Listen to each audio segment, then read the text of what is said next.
আসসালামু আলাইকুম। আপনি কি জানেন অলিভ অয়েল বা জয়তুনের তেল থেকে আলো নির্গত হয়? আল কোরআনে 1400 বছর আগে এই বিষয়টি স্পষ্ট উল্লেখ করা হয়েছে। বর্তমানে আধুনিক বিজ্ঞান গবেষণায় এটি প্রমাণিত। সূরা নূরের 35 নম্বর আয়াতে আল্লাহ তাআলা অলিভ অয়েল সম্পর্কে বলেন, এর তেল যেন আলো বিকিরণ করে, যদিও তাতে আগুন স্পর্শ করে না। এই আলোর রশ্মি খালি চোখে দেখা যায় না, তাই এটির প্রমাণ পূর্বে পাওয়া যায়নি। কিন্তু 13 নভেম্বর 2019-এ জার্নাল অফ এওএসি ইন্টারন্যাশনালে একটি গবেষণাপত্র প্রকাশিত হয়। এই গবেষণায় এক ধরনের তরঙ্গ ব্যবহার করে অলিভ অয়েল সহ বেশ কয়েক ধরনের ভোজ্য তেলের আলোর তরঙ্গদৈর্ঘ্য পরিমাপ করা হয়েছে। রিপোর্টে দেখা যায় যে অলিভ অয়েল ব্যতীত বাকি তেলগুলোর তরঙ্গদৈর্ঘ্য 430 থেকে 450 ন্যানোমিটার।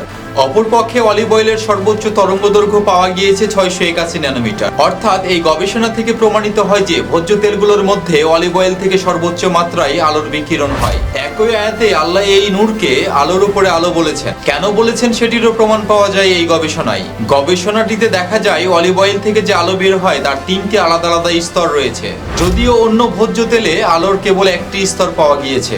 অলিভ অয়েলে আলোর প্রথম স্তরের তরঙ্গদৈর্ঘ্য দুই ধরনের, 440 এবং 455 ন্যানোমিটার। দ্বিতীয় স্তরের তরঙ্গদৈর্ঘ্য 525 ন্যানোমিটার এবং তৃতীয় স্তরের তরঙ্গদৈর্ঘ্য পাওয়া গিয়েছে 681 ন্যানোমিটার। অর্থাৎ অলিভ অয়েল থেকে যে আলো নির্গত হয় তা মূলত আলোর উপরে আলো।